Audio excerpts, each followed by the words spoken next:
सुनता था, मेघनाद और कुंभकर्ण। बुधवार को सदस्यता बहाल होने के बाद राहुल गांधी ने पहली बार संसद में भाषण दिया और जैसे कयास लगाए जा रहे थे बिल्कुल वैसे ही हुआ। राहुल ने अपने भाषण में मोदी सरकार पर खूब हमला किया। संसद में राहुल ने मणिपुर हिंसा का मामला भी उठाया और बीजेपी पर कई बड़े आरोप लगा दिए। राहुल ने कहा कि बीजेपी की राजनीति ने मणिपुर में हिंदुस्तान और भारत माता का कत्ल कर दिया है।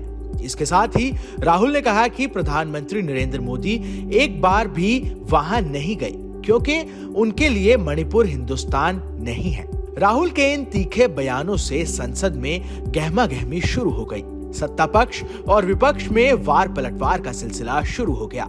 मामला इतना गर्मा गया कि खुद स्पीकर ओम बिरला को सांसदों को बिठाना पड़ा। लेकिन इसके बाद राहुल को जवाब देते हुए स्मृति ईरानी ने ऐसा धोया कि सब देखते रह गए। राहुल गांधी ने मणिपुर हिंसा पर सवाल उठाए थे और सत्ता पक्ष पर बड़ा आरोप लगाया था। इस पर स्मृति ईरानी ने जवाब दिया कि मणिपुर भारत का अंग था, है और रहेगा। मैं आज गांधी परिवार से पूछना चाहती हूं कि वो जम्मू कश्मीर के विभाजन के समय कहां थे। आज भारत माता की हत्या की बात कही जा रही है। ये बात करते हैं इंसाफ की। केंद्रीय मंत्री और बीजेपी सांसद स्मृति ईरानी ने कहा कि देश के इतिहास में पहली बार भारत मां की हत्या की बात हुई है। सदन में भारत मां की हत्या की बात हुई और कांग्रेस ताली बजाती रही। मणिपुर खंडित नहीं है, मेरे देश का अंग है। भारत मां की हत्या करने वाले कभी भी मेज नहीं थपथपाते। कांग्रेस ने बैठकर मां की हत्या के लिए मेज थपथपाई है। स्मृति ईरानी ने कांग्रेस पर आरोप लगाया कि इन लोगों की सरकार में महिलाओं पर अत्याचार हुए, महिलाओं का बलात्कार हुआ, हिंसा की क्रूर घटनाएं सामने आई थी। इस पर ये लोग क्यों नहीं बोलते? अगर गांधी खानदान में हिम्मत है तो जम्मू कश्मीर के बारे में लोगों को बताएं।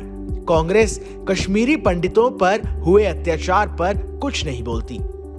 स्मृति ने यह भी कहा कि कांग्रेस के सहयोगी दल के नेता ने तमिलनाडु में कहा था कि भारत का मतलब उत्तर भारत है। राहुल गांधी में हिम्मत है तो डीएमके के अपने साथी का खंडन करके बताएं। स्मृति ने पूछा कि कांग्रेस का एक नेता कश्मीर को भारत से अलग करने की बात करता है, आज उसका खंडन क्यों नहीं करते? आपको बता दें कि इससे पहले राहुल गांधी ने कहा था कि मैं कुछ दिन पहले मणिपुर गया था।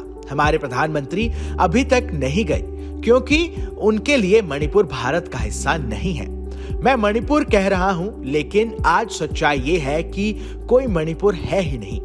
आपने मणिपुर को बांट दिया, तोड़ दिया।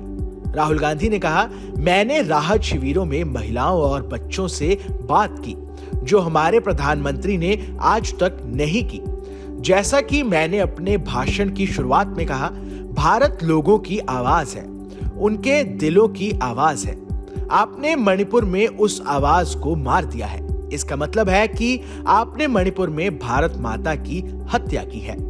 आप राष्ट्र विरोधी हैं, आप देशभक्त नहीं हैं, आप भारत माता के रक्षक नहीं, उसके हत्यारे हैं। Bureau report, team news nation.